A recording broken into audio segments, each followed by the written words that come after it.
کنید اینا رفتنی هست. حتی اگر دونه دونمون تو این راه کشته شدیم سر خم قدقه عدو سر خم قدقه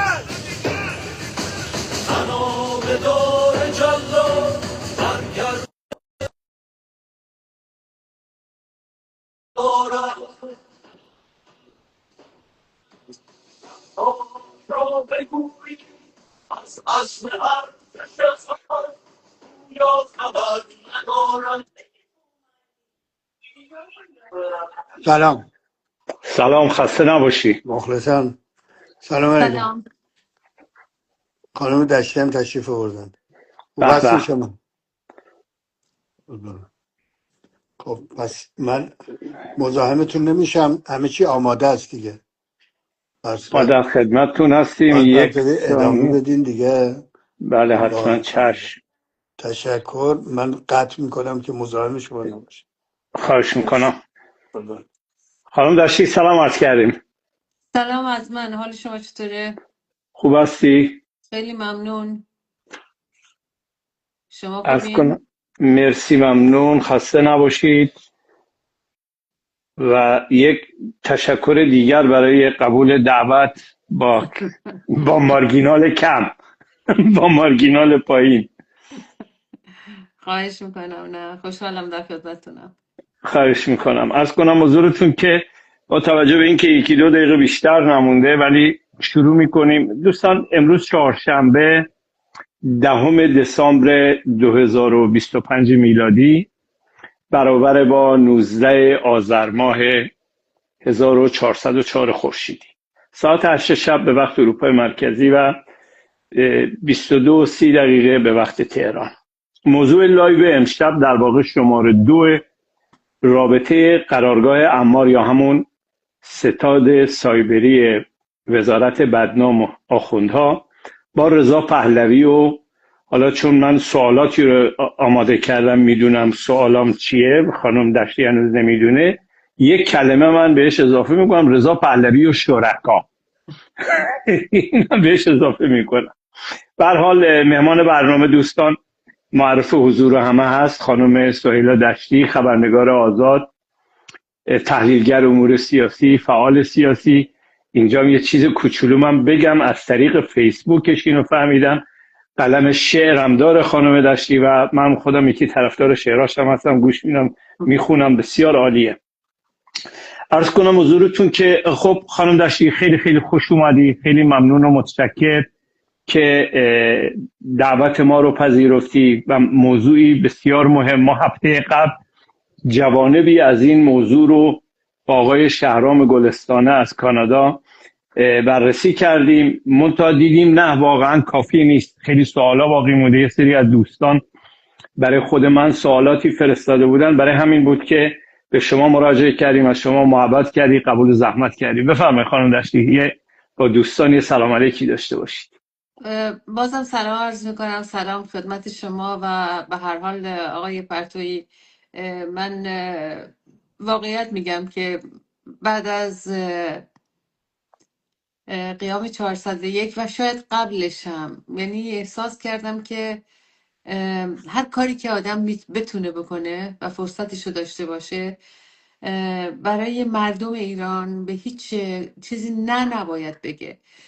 و دیگه سر این هستم، یعنی اینکه به هر حال کمی وقت یا به گفته شما تو ضرب العجل اینا باعث نمیشه که آدم یک اون وظیفه‌ای رو که داره در قبال مردم و برای مقاومت انجام نده. من از همین یکی دو دقیقه که هست استفاده میکنم یکی دو نکته رو بگم، چون امروز روز جهانی حقوق بشر هم هست. 10 دسامبر که کنفرانس خیلی بزرگی بود توی پارلمان اروپا.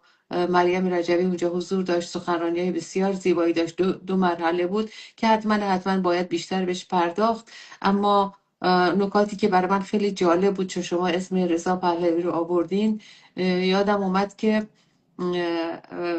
روزی که رضا پهلوی حالا با اون سر و صدا و شلوغی بسیار و غیر سیاسی بودن و نمیدونم کارهایی که برای خیلی عجیب و غریب بود که مثلا یکی وسط سالن بلند شه و فریاد همون شعار نمیدونم با من بگید فلان و بعدم استقبالی که یعنی تمام اینا واقعیت اصلا معلوم بود که اون چیزی که اونا میخوان درد مردم ایران نیست و مقایسهش کردم با امروز که مثلا رئیس سابق سازمان عفو بین الملل، رئیس کانون وکلای جهان و ده ها نماینده پارلمان اروپا، نخست وزیر سابق بلژیک، همه با هم و حتی از احزاب مخالف هم دیگه توی پارلمان اروپا بحثشون سر حقوق بشر توی ایران بود، بحثشون سر نه به اعدام بود. ما دیروز سه‌شنبه‌های نه به اعدام رو داشتیم، 98مین هفتهش گذشته و 55 تا زندان. تعداد کسانی که متاسفانه حکم اعدام رو میگیرن بیشتر شده. کریم خجسته حکم اعدام گرفته. خبر خوبی هم هست که برای مرادی حکم اعدامش لغو شد یا نقض شد. اما من میخوام اینجا یادی بکنم از محسن شکاری که همین روزای سالگرد اعدامش هست. چیزی که برنامه ما به یاد اون و به اسم اون و به حرفی که سر خاکش زده شد اسم سرخم قدغن رو گرفته و برای من خیلی مهم بود که این رو اینجا بگم، چون احساس میکنم همون به اصطلاح که دریای یا رگ خونی که توی تمام ایران در جریان هست بخشش هم به ما میرسه که این رو جریان بدیم و به دنیا بگیم. حالا سر هم قدغن به یاد محسن شکاری و برنامه امشب بازم برای محسن شکاری است. من بیشتر وقتتون رو نمیگیرم، اما یه نکته داشتم در مورد اعدام که یک برنامه بود توی BBC من دیدم که یک نفر خانمی هست سلطنت طلبه به اسم فروغ کنعانی آمده بود اونجا نشسته بود و یک آقایی الان اسمشو درست یادم نمیاد که داشتن راجع به اعدام حرف می‌زدن. نکاتی که میگفتن برای من واقعا تکون دهنده بود. الان چرخه اعدامی که رژیم راه انداخته از 37 سال قبل به بعد تا الان واقعا نبوده همچین تعدادی اعدام. اون آقا که خودش رو جامعه شناس میدونست گفتش که مردم ایران خواهان اعدام هستن. یکی از حرفاش این بود، حالا از جمله این که خودشو پدرش با خودش بردتش که مثلا اعدام هم دیده. و خانم کنعانی که سلطنت طلبه میگفت ما الان نباید برای نه به اعدام مبارزه کنیم، چون ما باید برای براندازی مبارزه کنیم. بعد این شیوه، حالا میگین این همانی رژیم، ایادی رژیم و سلطنت زیاده. من راجبش صحبت خواهم کرد، اما این نکات رو گفتم دیگه 2-3 دقیقه بیشتر از 8 شد. در خدمتتون هستم. بله بسیار ممنون. من گذاشته بودم واقعا همین نکاتی که شما گفتی. معمولا روزهایی رو که لایو میذاریم مصادف با یک اتفاق سیاسی و یا یه سالگردی باشه، حتما به دوستان خواهیم گفت شما کار منو کم کردی، زحمت این کار رو کشیدین. بله، حضور رئیس جمهور برگزیده مقاومت در پارلمان اروپا و یک سخنرانی با چند تا محور بسیار بسیار مهم. ایشون از مسئله فضای مجازی در چارچوب حقوق بشر، آنچه که این ناظرانی که اونجا نشسته بودن که شما به خوبی به تعدادی از اونها اشاره کردید و به پست و جایگاهی که در جهان کنونی دارن، از آن جمله دبیراول وکلای حقوق جهانی و معاون سابق پارلمان اروپا، نخست وزیر سابق بلژیک و خیلی دیگه از آدمای سرشناسی که اونجا حضور داشتن، این سخنرانی در چند تا محور در چارچوب حقوق بشر بسیار بسیار عالی، بسیار جامع و همه جانبه ارائه شد. برای اینکه وقت لایو رو نگیریم و حق مطلب رو برای این سخنرانی بسیار مهم و جامع ادا کرده باشی. من همینجا به دوستان قول میدم که یک لایو در مورد این سخنرانی و متن این سخنرانی خواهیم گذاشت، چون واقعا ارزش داره که گوش بدیم و بیشتر یاد بگیریم. اجازه بدید من در این فاصله که شما صحبت میکردید تعدادی از دوستان به لایو اومدن، بهشون خوش آمد بگم و ازشون تشکر بکنم از حضورشون و حتما سوالاتتون رو دوستان در چارچوبه بس بنویسید. هم من هم آقای روزباهانی چک میکنیم مانیتور رو و سوالات رو حتما از خانم دشتی خواهیم پرسید. خانم دشتی بذارید از اینجا شروع بکنم. من پریروزا با شما صحبت میکردم برای هماهنگی همین لایو. من از کلمه اینترنت طبقاتی استفاده کردم. شما یه جمله بسیار جالبی گفتی که اتفاقا 2 سوال از لایو قبلی مونده بود، ما وقت نشد و یکی از سوالات واقعا دوستان بعد از لایو برای من فرستاده بودن. شما از یه جمله استفاده که به اسم اینترنت امنیتی و اتفاقا این یکی از سوالات لایو قبلی بود و دوستانم برامون سوال فرستادن. همین از اینجا شروع بکنیم، اینترنت امنیتی یا همین کارتای سفید رو برای دوستان توضیح بدیم. میشنویم شما رو. بله، ببینید یک جریانی را افتاده توی از طرف خود رژیم و از طرف بعضی از تلویزیون‌های وابسته به هر حال تلویزیون‌های شناخته شده یا رسانه‌های شناخته شده یا کسانی که خودشون رو فعال رسانه‌ای میدونن یا یک چیز جدیدیه، یا کسانی که توی به هر حال که از یک پلتفرمی مثل کلاب هاوس استفاده میکنن، از عمق فاجعه‌ای که به اصطلاح علنی شده اسم نمیبرن و به خاطری که به هر حال خیلی مسئله مهمی هست این رو میخوان یک جوری توجیه کنن و بهش میگن اینترنت طبقاتی. گویی که اونایی که کارت سفید گرفتن یا خط سفید گرفتن، کارت سفید همون سیم کارت های کوچیکی هست که معمولا توی تلفن ها میذارن چون که اینترنتش باز بوده بهش میگن سفید، وگرنه رنگش طلایی معمولا.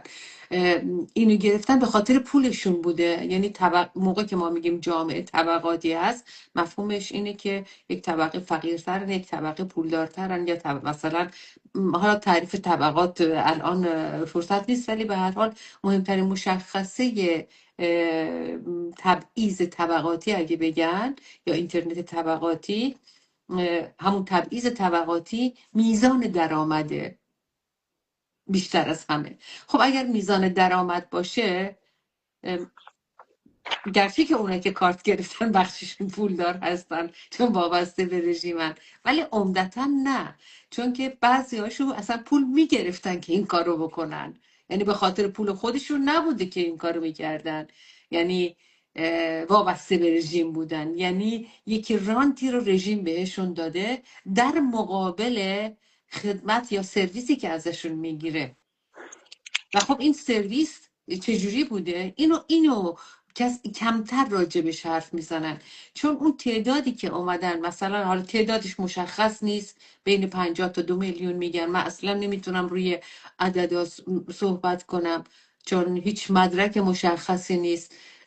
سرعت اینی که اسامی به اصطلاح این پلتفرم ایکس شروع کرد که اون گزینه محل رو نشون بده تقریبا کوتاه بود. الان همه عوض کردن، بعضی اصلا مثل این که میتونن حذف کنن. من امتحان نکردم ولی فکر کنم برای ایکس هم یه مقدار تحت فشار گذاشتن که اون نمیدونم، یعنی بازم این اطلاعاتی هست که الان از نظر تکنیکی در دست من نیست.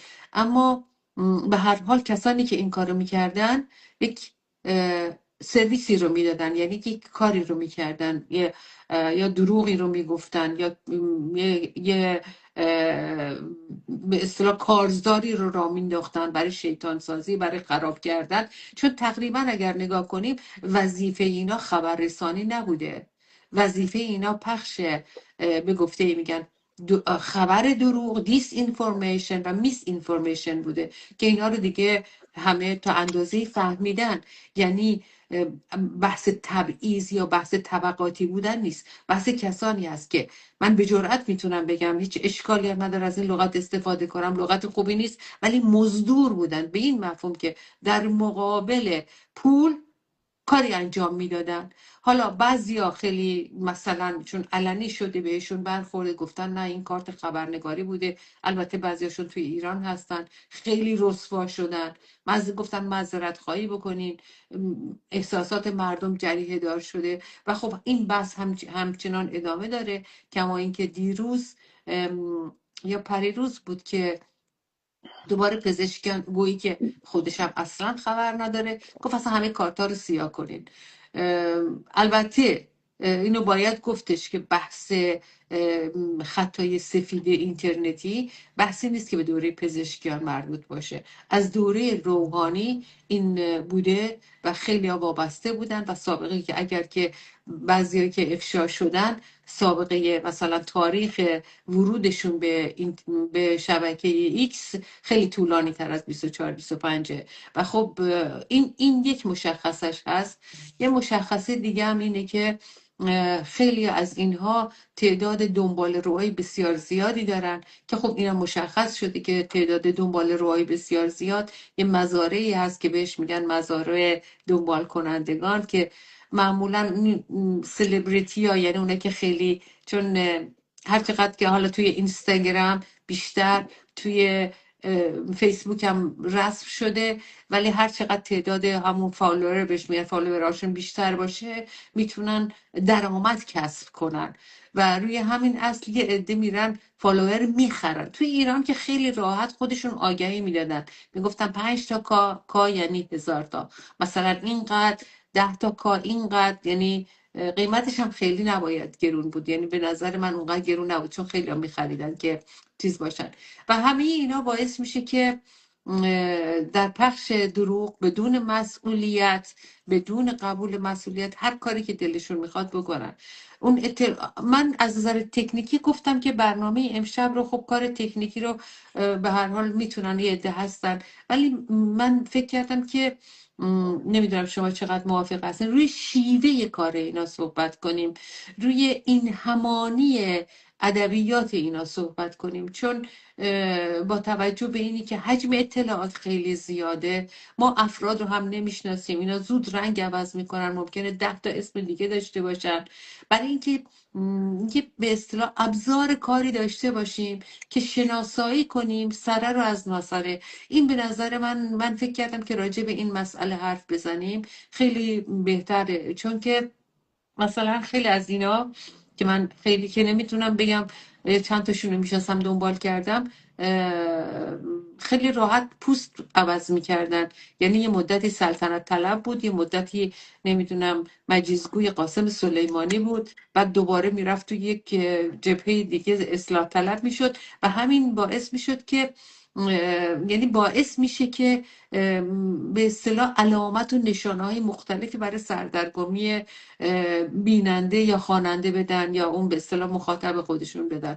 روی این اصل فکر کردم روی این مسئله بیشتر یکی دو مورد رو شاید اسم بیاریم، ولی بقیه رو به عنوان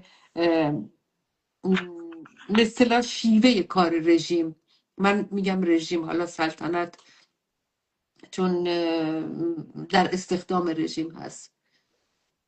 بله اتفاقا منم نه تنها با پیشنهاد شما موافقم، بلکه سوالایی رم که هم دوستان ازتون پرسیدن، میدونستن شما مهمان برنامه هستی و هم خودم تهیه کرده بودم، اتفاقا تو همون چارچوبه.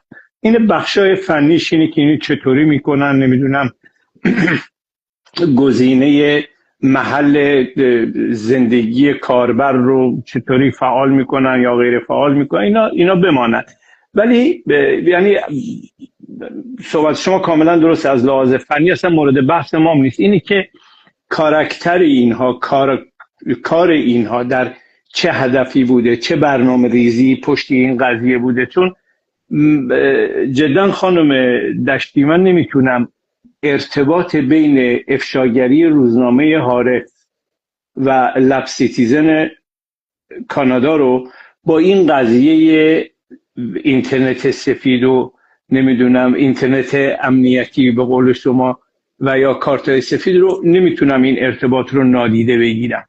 این یک شیوه، یک کاریه، یه برنامه‌ای داره پیش میره.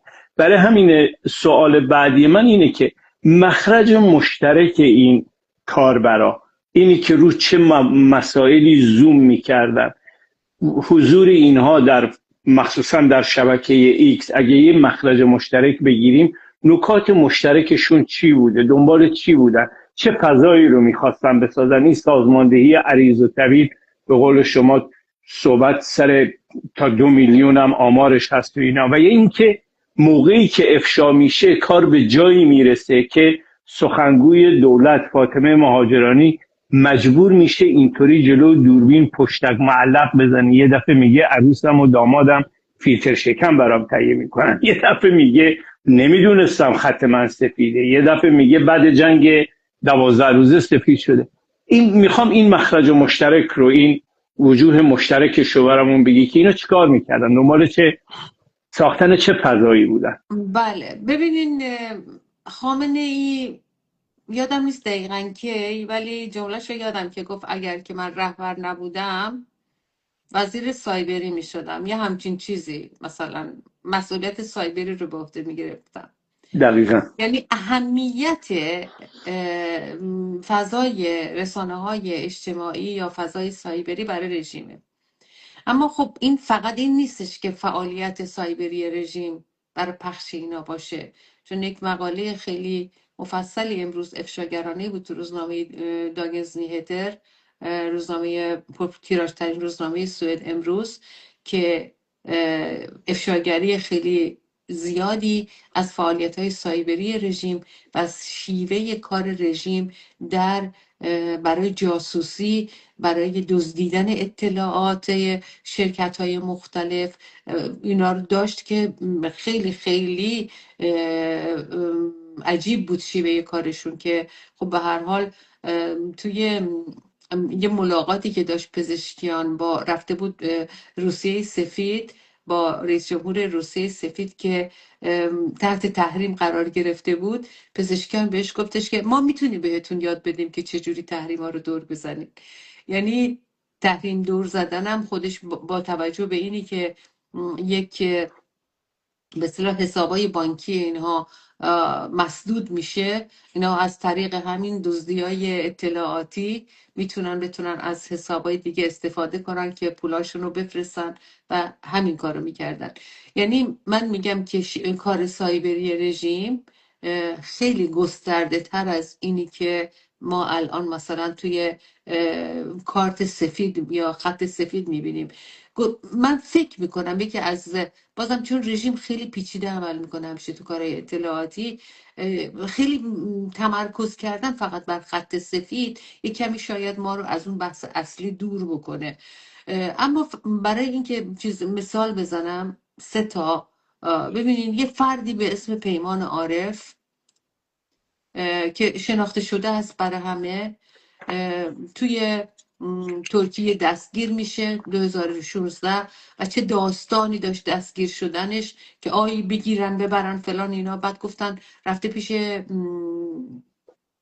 حزب الله لبنان اون موقع، بعد گفتن برگشته.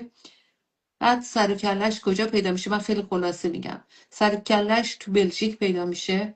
کی اون آورده بلژیک؟ سعید بشیرتاش که رئیس جبهه 7 آبانه، که سلطنت طلب هستن، همسر دریا صفایی که نماینده پارلمان بلژیک و عکسشون کنار همه. خب اونو تنها نیورده ها، من اسامی اونا رو نمیگم، پیمان عارف رو میگم که در کنار دریا صفایی و سعید بشیرتاش دوستان میتونن جستجو کنن روی گوگل، عکسشون هست. خب این آدم موقعی که میاد سلطنت طلبه، یعنی خیلی وقت نیست، یعنی یک خیلی وقت اومده بیرون. 2020 اون سالی که کرونا بود که ما کنفرانس اینترنتی داشتیم، زوم، که 50,000 نفر بودن، همون حدودا بود اومده بیرون. یکی از گردانندگان اون هشتگ کثیفی بود که رژیم رو انداخت. اون و یکی دو نفر دیگه. اینا سلطنت طلب شدن. خب سلطنت طلب شدن و برای سلطنت کار میکردن. بعد از اینی که کلاب هاوس باز شد، این آقا اصلاح طلب شد، بعد نمیدونم فلان شد، الانم دوباره بر میگرده، کارت سفید داره، یعنی خط سفید بهش دادن، توی انگلیس زندگی میکنه، میره ایران و بر میگرده. وظیفه اصلیش چیه؟ وظیفه اصلی اینا به اصطلاح اون وجه مشترک یا همون به گفته شما گفتید مخرج مشترکش چیه؟ اینی که ضد تغییر، ضد انقلاب به مفهوم کشتن اینا من نمیگم، به مفهوم تغییر عمیق در جامعه هست. یعنی موافق ماندگاری رژیم، موافق ماندگاری خامنه‌ای، موافق ادامه اعدام و سرکوب مردمه. این یک نمونه. یه نمونه دیگه یه حسابی هست به اسم فلات ایران. فلات ایران در به اصطلاح حیات وحش رو نشون میداد، حیوونا رو نشون میداد. توی ایکس بود این، حیات وحش رو نشون میداد و نمیدونم آره این پلنگ نمیدونم کمیاب ایرانه، این فلانه، اون چنانه.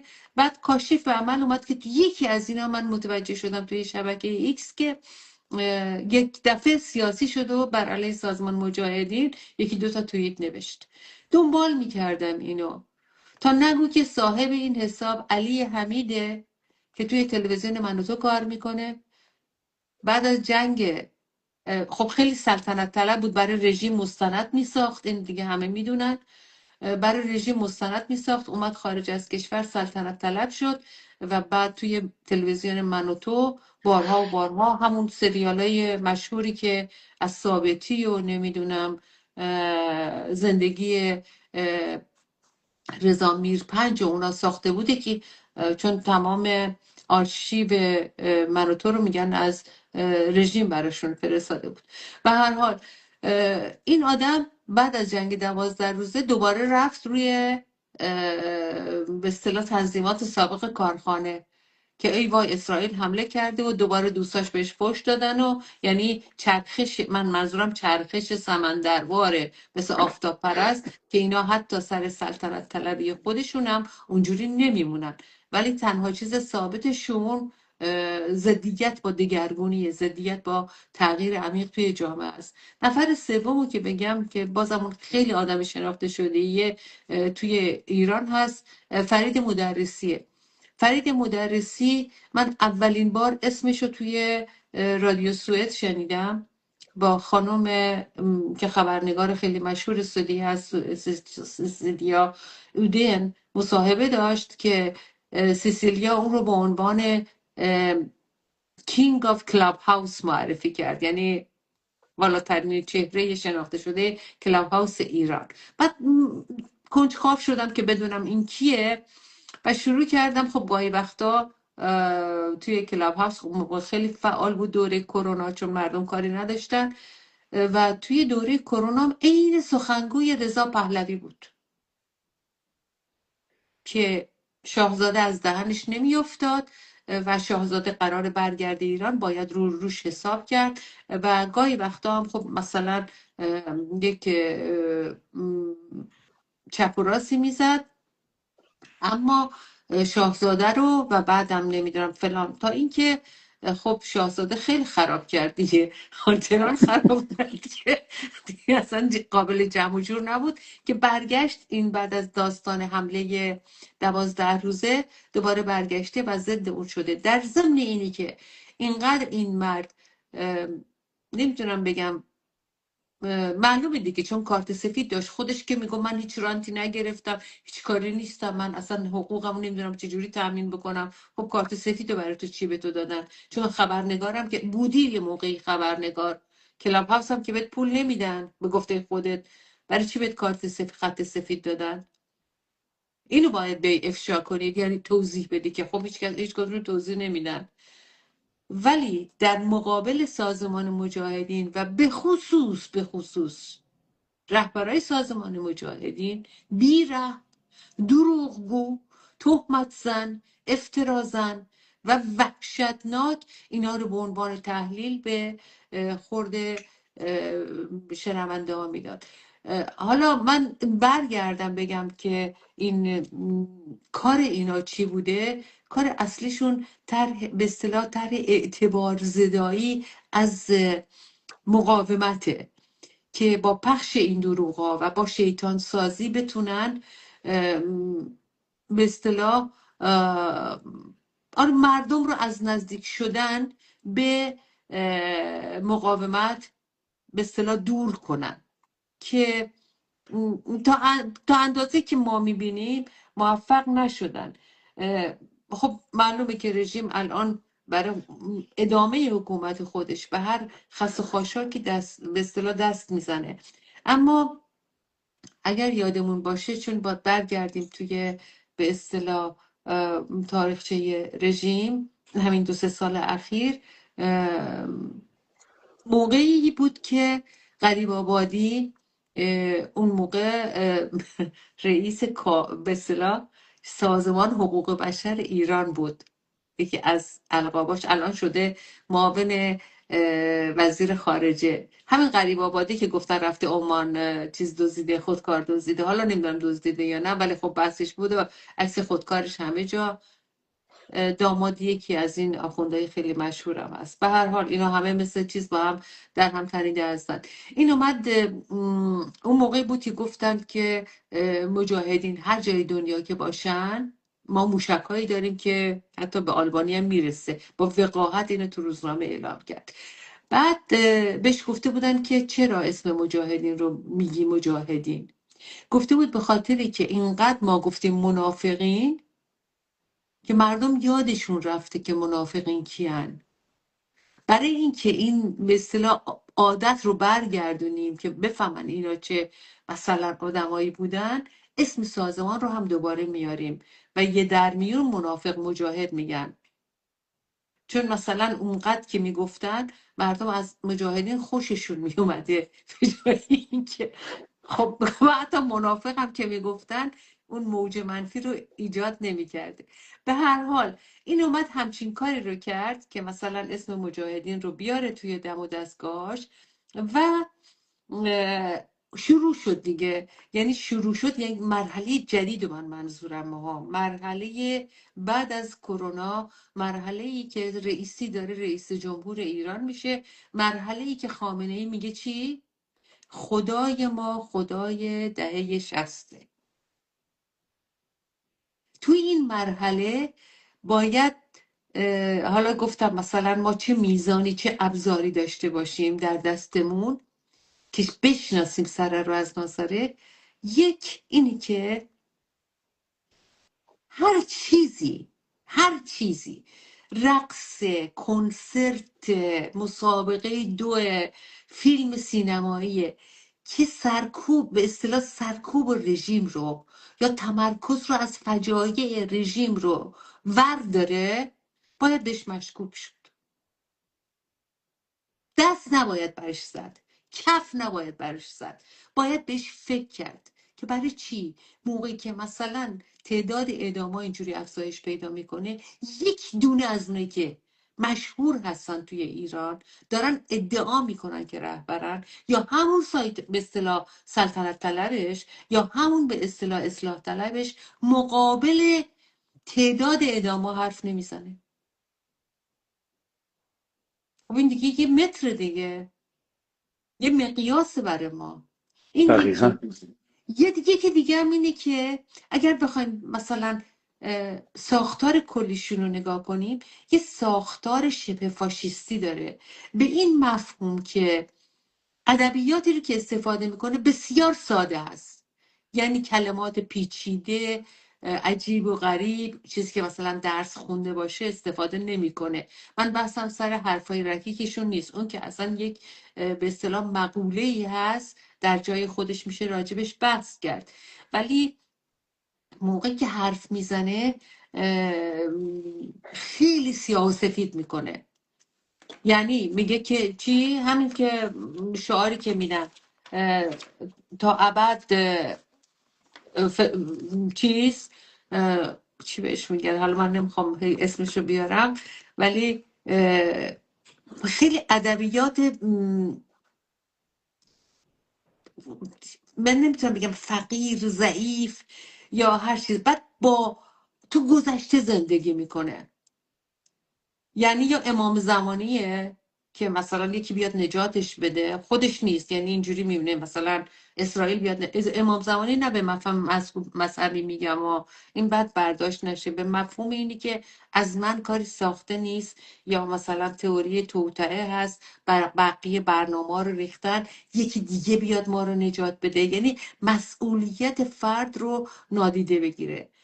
بعد با مدرنیسم به مفهوم پوشیدن لباس های شیک نیستم. ما دو تا مفهوم داریم، من مجبورم اینم ببخشید من توضیح بدم. مثلا موقعی که میگیم مدرنیسم و مدرنیته، یکم با هم، مدرنیته موقعی که احزاب سیاسی فعال باشن، نهادهای دموکراتیک توی جامعه شکل داشته باشن، با اینا مخالفه.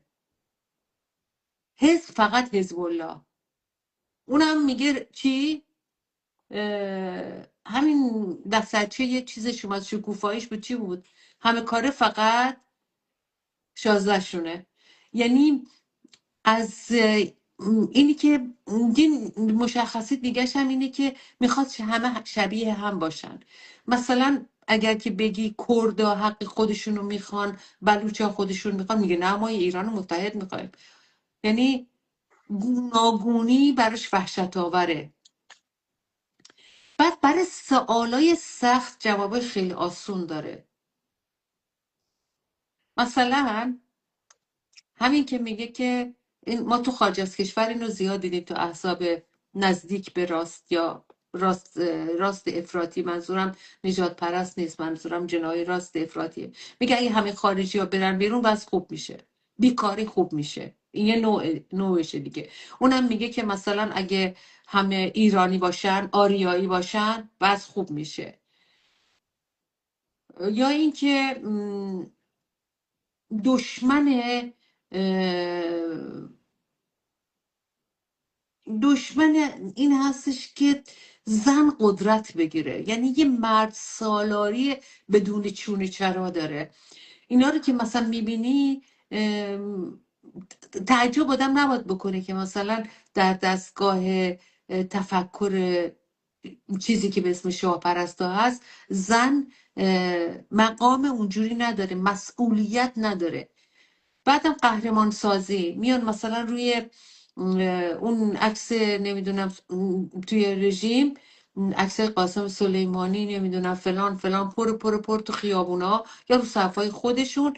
توی سلطنت طلبام که میبینین رفتن هوش مصنوعی فیلم درست کردن، فرش قرمز، نمیدونم از اون طرف رضا میرپج، از اون طرف باباش، اصلا یک جوریه که مثلا انگاری که میری یه فیلم، نمیدونم، خیلی دوران طلایی اینجوری مثلا تو ذهن آدما بیاد.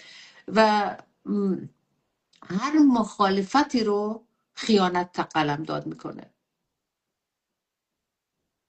یعنی شما الان نگاه کنین، بر فرض میگم رژیم همه رو جاسوس اسرائیل میدونه، اونم که دیگه شعارشو داده، هر کی مخالف ماست، هر کی نگه چی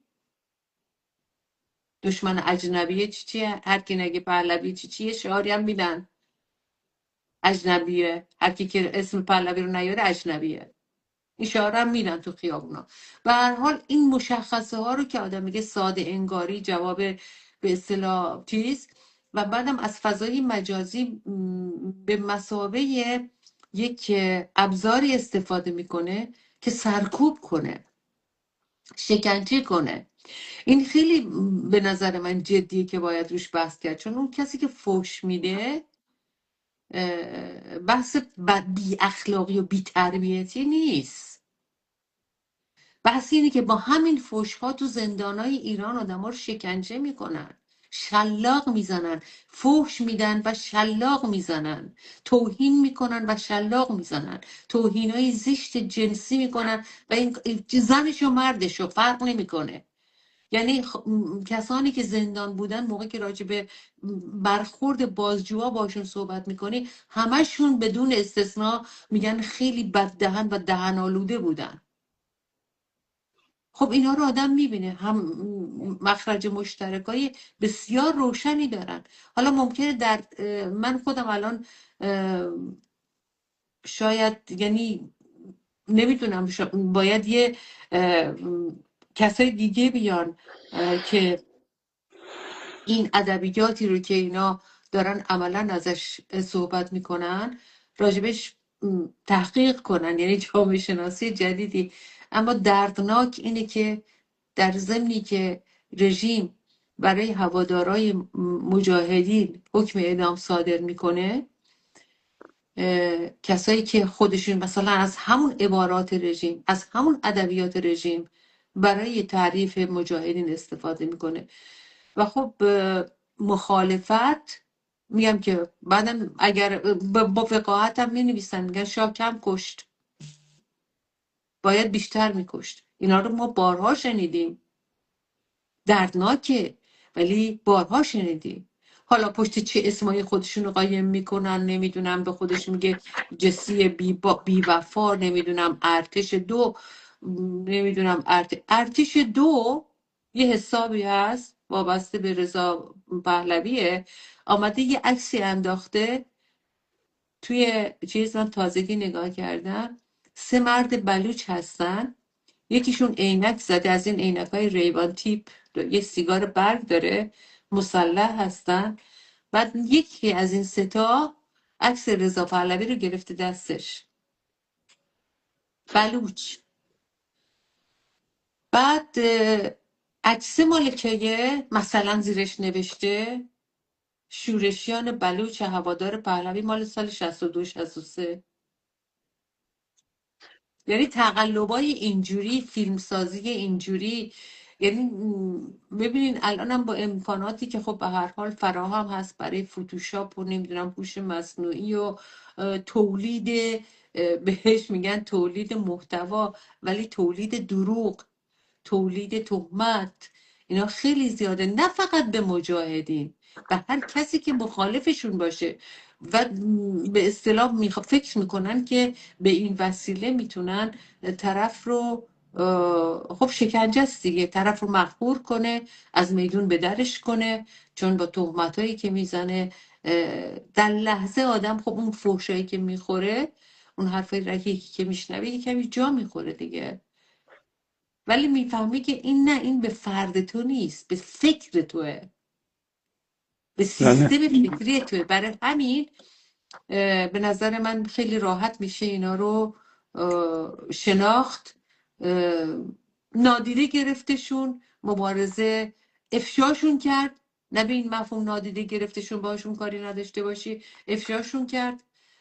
اما خب معلومه که اونایی که خودشون پشت این به اصطلاح ماسکات قایم کردن نفرات رژیمن. یک کلمه رو هم بگم که باز گفتین این همانی، یادتون هستش که سال 88 بعد از قیام 88 خامنه ای از کلمه فتنه استفاده کرد برای کسانی که قیام کردن و سران فتنه که باید محاکمه بشن. همین کلمه رو سلطنت طلبها استفاده میکنن برای 50، میگن فتنه 57.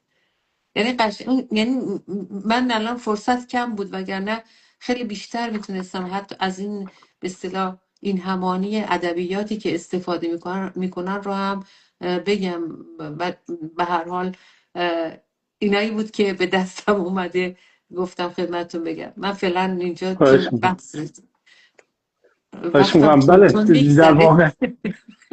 واقع محورش، من شما صحبت میکردین یادداشت میکردم، در واقع در چند تا محور دیگه، جدا از اینکه یک ادبیات لومپنی و نازل که بسیار هم اپیدمیه، بسیار هم همگیر و فراگیره، یه محور دیگه شون ضدیت با مجاهدین و مشخصا مقاومت ایرانه. یه محور مشترک دیگه شون همشون درش شریکن، تبلیغ برای بچه شاز، چون بالاخره این نه تشکیلات داره، نه هوادار داره، نه طرفدار داره، نه برنامه داره، نه کاریزما داره، نه هیچی نداره، واقعا هیچی نداره به معنی واقعی کلمه. به قول دوست عزیزمون حرف جالبی میزد، گفت اینو تو 10 تا سوال ازش بکنی: کی هستی، چه کاری، شغل چیه، تحصیلات چیه، چیکار کردی، چیکار میکنی، برنامه چیه، به کجا میخوای بری، جواب 10 تاش یک دونه است: من بچه شام. چیز دیگه ای نداره. بنابراین و یک محور مشترک دیگه هم دارن که شما بهش اشاره نکردی، ولی همونطور که خودتون گفتی وقت برنامه کمه، وگرنه این تبلیغ ضد دین که این هم یک کانالی باشه برای اینکه گویا مثلا بتونن دستشون به مقاومت ایران برسه. یه خاطره من بذار تا شما یه گلوی تازه میکنی در رابطه با این مسئله منافقین و مجاهدین. یکی از دوستان، خانم دشتی، توی انگلیس میز کتاب داشته. گفت یه خانواده اومدن، اینا از ایران اومده بودن، دیدن ما میز کتاب گذاشتیم، شعارا رو خوندن اینا. گفت منو کشید یه کناری و گفت ببین شما میخواین این رژیم رو واقعا بچزونین، بریم با این منافقین وحدت کنی. اونم خندیده بود، گفته بود چرا؟ حالا اون نمیدونی چقدر از اینا میترسن. حالا بچهای خود میز کتاب سازمان مجاهدین بوده. به هر حال یه سوالی که برای من پیش میاد اینجا در صحبت‌های شما خانم دشتی، این اینترنت آزاد و دسترسی به دنیای اینترنت از طرف دانه درشت‌های رژیم و مهره‌های بالای رژیم و اینا، همونطور که شما به درستی گفتین سابقه طولانی داره. اون زمانی که در ایران تک و توک میتونستن توییت بزنن، محمد جواد ظریف تیک آبی داشت. من خودم فاولرش بودم، میرفتم چیزاشو، توییتاشو میخوندم. آیا ولایتی و نمیدونم سایر عناصر دانه درشتای رژیم. میخوام بگم که یک سابقه طولانی داره الان که این قضیه افشا شده و به رژیم به این روز افتاده که پزشکیان میگه ما این کارت سفید رو سیاش میکنم، ما نمیدونم فاتی کماندوی سخنگوی رژیم میاد پشتک معلق میزنه، هر دقیقه چیزی میگه. پریروزام که تو دانشگاه هوش کردن. میخوام یه ارتباطی رو از شما سوال بکنم، ببینم ارزیابی شما چیه. من بیاد دارم که زمانی که من اسمشو گذاشتم پاسدار برون مرزی ایرج مصداقی، یهو رنگ عوض کرد و شاه پرست شد. بعد از اون سیامک نادری هم همین کارو کرد. مزدوران پیشانی سیاه و همه میشناسن. و یا اسماعیل وفا یغمایی میاد چیکار میکنه؟ میاد در یک ویدیو در یوتیوب معذرت خواهی میکنه از این که در مبارزات ضد شاه شرکت کرده و تنها راه رهایی ایران رو شاه و پهلوی و از اینجور صحبت.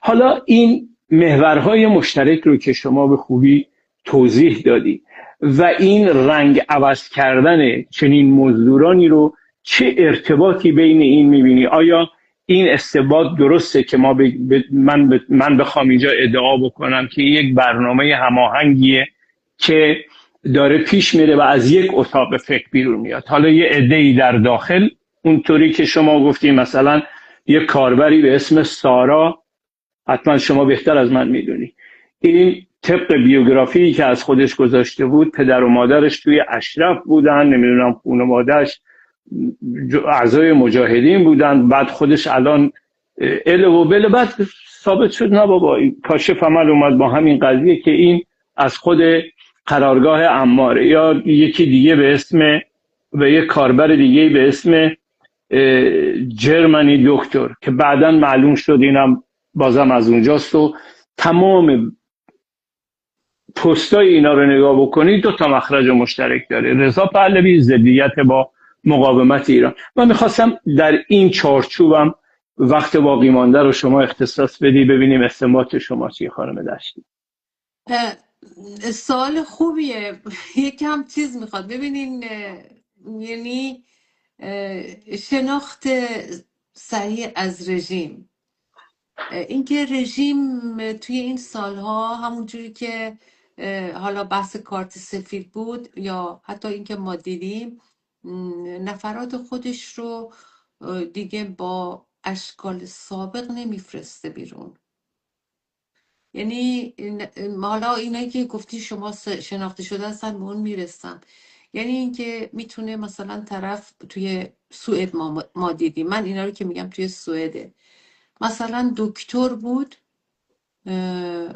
چند تا کلینیک پزشکی داشت، بعد وضع خیلی خوبی داشت، نمیدونم چند تا ماشین، 20 میلیون کرون خونه خریده بود، بعد معلوم شد که رژیمیه. پلیس ریخت توی محل کارش، کلینیکاشو بستن و بعد عکسای قاسم سلیمانی و فلان و اینا تو دم و دستگاهش ظاهر شد. یا مثلا طرف اینجا پاسدار بوده خودش، یعنی معلوم شد که پاسداره، علم رضا پهلوی رو روی سینه‌اش گذاشته میبره. خب ما که با مقاومت بودیم، ما که این سالها میدونیم که برای یک تظاهرات گذاشتن کار جمعی لازمه، یک خبردهی لازمه، یه سازمان کار لازمه، یعنی همون چیزی که رژیم خیلی ازش میترسه، همون چیزی که همه اونایی که برنامه های سازمان رو میبینن به عنوان یک نقطه بسیار مثبت انگشت روش میذارن، میگن تشکیلات، سازماندهی. رژیم هم خب نمیدونم اینا نمیدونم دیو هستن، اینا نمیدونم مخشویی میشن، اینا رو شکنجه میکنن، جرأت ندارن از خونه هاشون بیان بیرون، طلاق اجباری و خیلی از چیزهای دیگر رو تو همین چارچوب تشکیلات میگه. خب ما موقع که میدونیم الان دیدیم که مثلا به هر حال کار مالی باید صورت بگیره، پخش اعلامیه هست، نمیدونم عکس هر اینا کار میبره، از اون سلطنت طلبه، از اون شاه پرسته که این کارا در نمیاد، واقعا نمیاد. یه به گفته شما میگید برای 10 تا سوال یه جواب داره، بابا این یه بقالی رو نمیتونه اداره کنه، نه این همه اونا رو میگم، نه اینو جدی دارم میگم، چون یه بله واقعی. مدیریتی میخواد، یه دفتر بودجه تو باید داشته باشی، یک خرید و فروشی رو باید بکنی، تنظیم کنی خرید و فروش تو. این فقط کاسه گدایی دستش پول از مردم بدزده و یا بره قمار بازی کنه که خیلی راجبش حرف میزنن.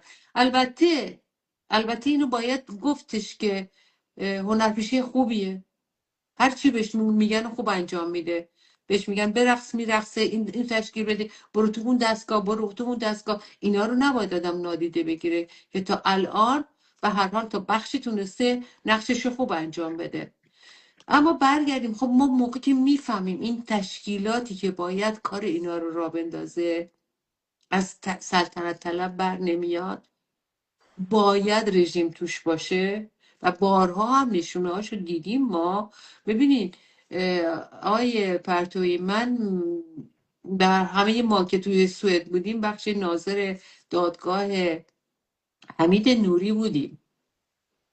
من واقعیت بخوام بگم توی دادگاه حمید نوری بیشتر پیچیدگی رژیم رو از اون نقشه‌ای که کشیده بود رو متوجه شدم که وحشتناکه برای اینکه مثلا حاضر بشه نفر خودش رو بی آبرو کنه تا بتونه کارت جنبش دادخواهی رو از دست سازمان مجاهدین بکشه بیرون.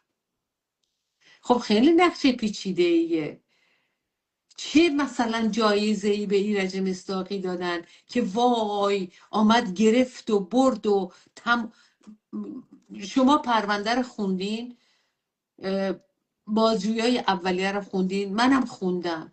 در بازجویی اولیه هرش صادقی داماد به اصطلاح دختر خانده یا همسر دختر خانده حمید نوری خیلی ازش سوال میشه، اما در طول دادگاه یک کلمه ازش اسم نمیبرن.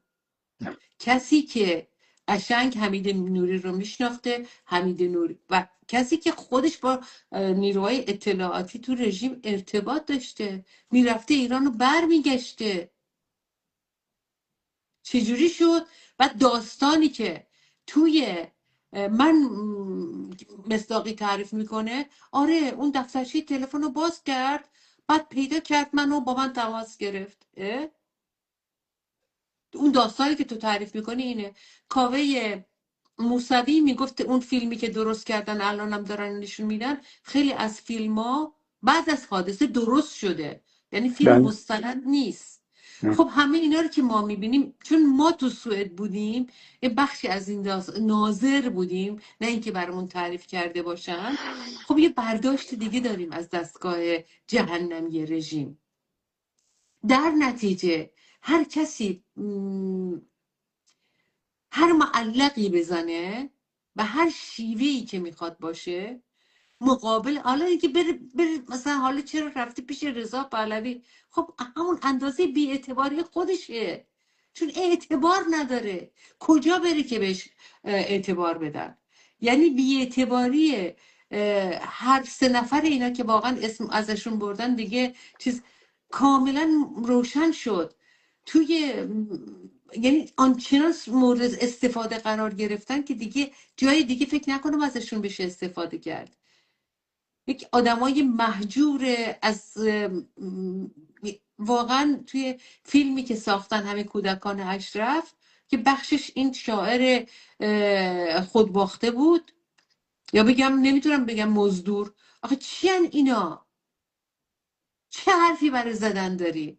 خب مجبوری بری تو اون دستگاه، چون اون دستگاه به اندازه تو توهی هست از انسانیت، از ارزش‌های اخلاقی. چی میخوای تعریف کنی؟ تو الان خودتو تعریف میکنی به جایی که اون از اون تعریف کنی، چون همون دستگاهیه که حکم اعدام صادر میکنه بدون دادگاه تو تمام شعاراش. در نتیجه عجیب نیست برای من که یک کسی مثل مصداقی رنگ عوض میکنه. ما توی دادگاه شاهد شهادت های کسانی که تو زندان بودن و مصداقی رو دیده بودن هستیم. اینا رو واقعا باید نوشت و چیز کرد. موقعی که حمید نوری بهش میگه ایرج جان، با هم میگن و میخندن، با هم سلام تعارف میکنن. با جلادش آدم سلام تعارف میکنه.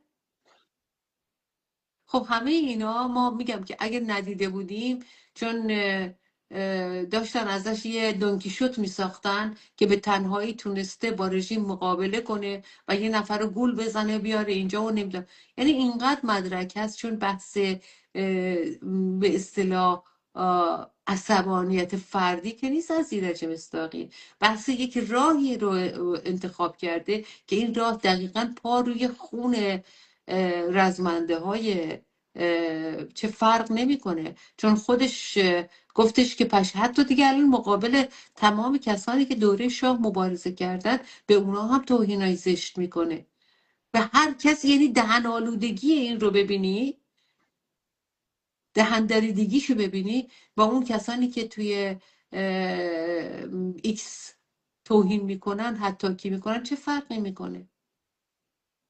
خب همون ادبیات نازل رو توی این آدم میبینه. یعنی وجه بله. مشترکاشون خیلی زیاده. برای همین من تعجب نمی کنم مثلا این حالا بگین که اسم بیاریم یا اسم نیاریم، این سارا، من از روز اولی که یکی از پستاشو دیدم گفتم این مرده، ادبیات مردانه است. چون من فارسی میخونم دیگه، یعنی میدونم اگه زن نوشته باشه مرد نوشته باشه متوجه میشه. بعد بچه‌ها گفتم کجا؟ گفتم این کلمات رو نگاه کنید. یعنی اصلا جای تعجب نداره که رژیم این کارا رو میکنه. رژیمی که برای ماندگاریش، آقای پرتوی، ما باید شناخت داشته باشیم از رژیم که متاسفانه بعضیا یادشون میره اینقدر حجم این فجایع زیاده که شاید آدم میخواد فراموش کنه، یا یه جوری کسانی که توی زندان بودن، کسانی که تعریف کردن از شکنجه هایی که شدن، از رفتاری که باهاشون شده، این رژیم توانایی هر کار ضد انسانی رو داره. بابا شوخی نیست، الان سالگرد سقوط اسد، 500,000 نفر کودک و زن توی سوریه کشته شدن. همین سنداش اومده 134,000 سند عکس و فیلم کسانی که میگن 10,000 نفر هنوز جنازهاشون پیدا نشده. ما درد مردم ایران رو داریم. واقعیت سنگینه، از هر حکم اعدام، از هر شکنجه، از هر فشاری که میارن، ولی خب جنایت های رژیم که کم نیست. این شباهت بعد ورداری نمیدونم همین خط و این رژیم واقعا چقدر این دستگاه فکری سلطنت اینه که حتی کسی که بچهشو رژیم کشته به کاری وادارش میکنه که بگه بیاد من سواکی هست. خب اینا رو که نگاه میکنی میگه آقا یا میایی میگه که مجاهدین رو کم کشتن. خب تو هوادار اعدامی، مشخصه، یعنی این چیزای انسانیتون از دست دادین. بحث مبارزه نیست، بحث اینی که میای انسانا رو از انسانیت توهی میکنی، آخرش میشه چی؟ میشه سیامک نادری. نیست دیگه، نیستون، هیچه. درسته که یه نفسی میکشه ولی در چرخه این مبارزات، انسانیت یا هر چیز دیگه هیچ شده. چون اینا هر کاری کردن، به هر جا خودشون زدن. ببینین اسم سازمان مجاهدین تو لیست بود، گزارش رند بود. من الان وقتم داره تموم میشه. همه اینا واقعا این داستانا رو نباید فراموش کرد که خواستن اسم مثلا بیان دادگاه شهادت بدن بر علیه مجاهدین. توی انگلیس مگه نیومدن؟ همین حرفا رو مگه نزدن؟ مگه 10 فیلم بر علیه سازمان، 10 که نه 100 نساختن؟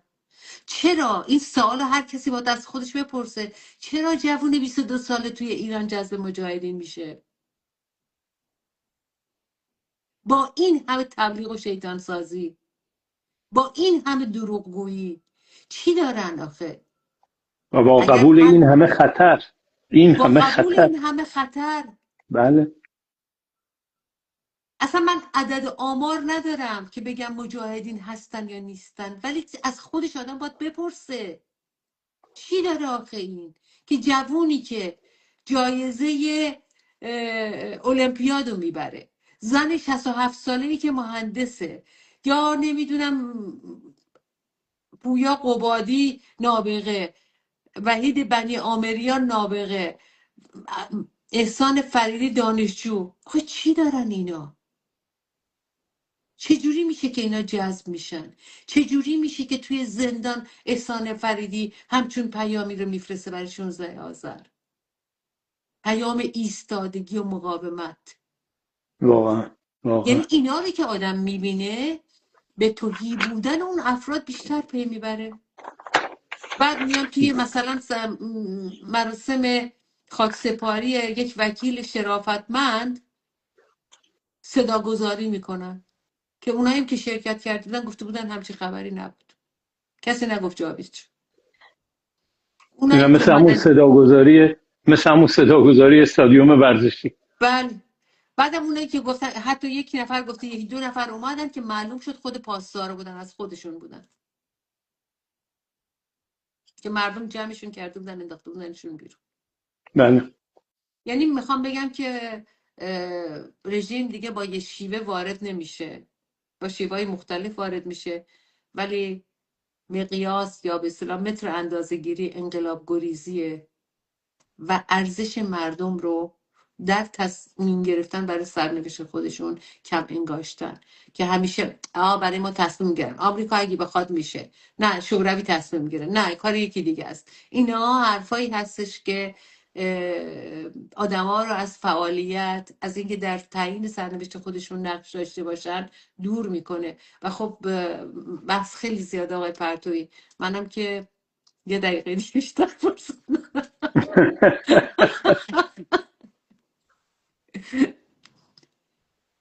نه خیلی در فرصت‌های بعدی حتما خانم دشتی بهتون مراجعه خواهیم کرد.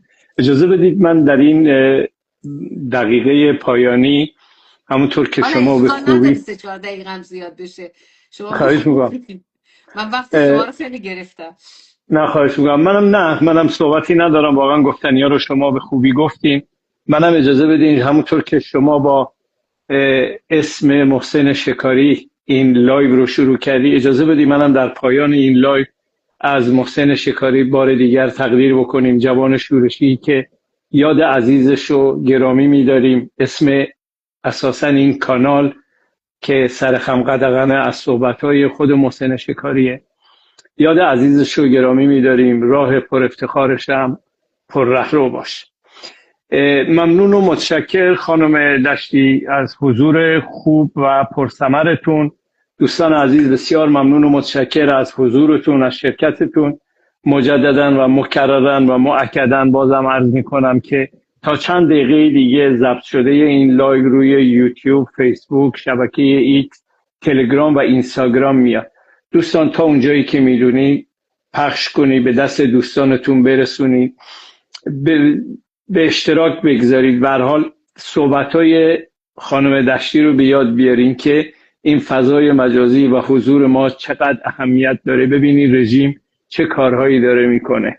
خب بالاخره ما فقط خودمون رو داریم، ما هیچ کس دیگه ای رو نداریم، نه قرارگاهی و نه دولتی که وزیر سازمان امنیتش بیا به خبرنگار بگه رضا پهلوی خیلی طرفدار داره، بعد خبرنگار بگه از کجا میدونی، بگه اینا برو فضای مجازی رو نگاه کن.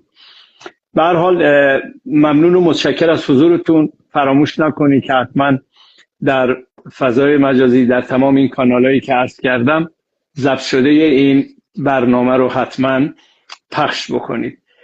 من به سهم خودم از خانم دشتی مجددا ممنون و متشکرم از حضورشون، از شما دوستان همچنین. و هوشنگ عزیز اگه صحبتی باشه و یا خانم دشتی برای خداحافظی اگه صحبتی داشته باشن در خدمتتونیم.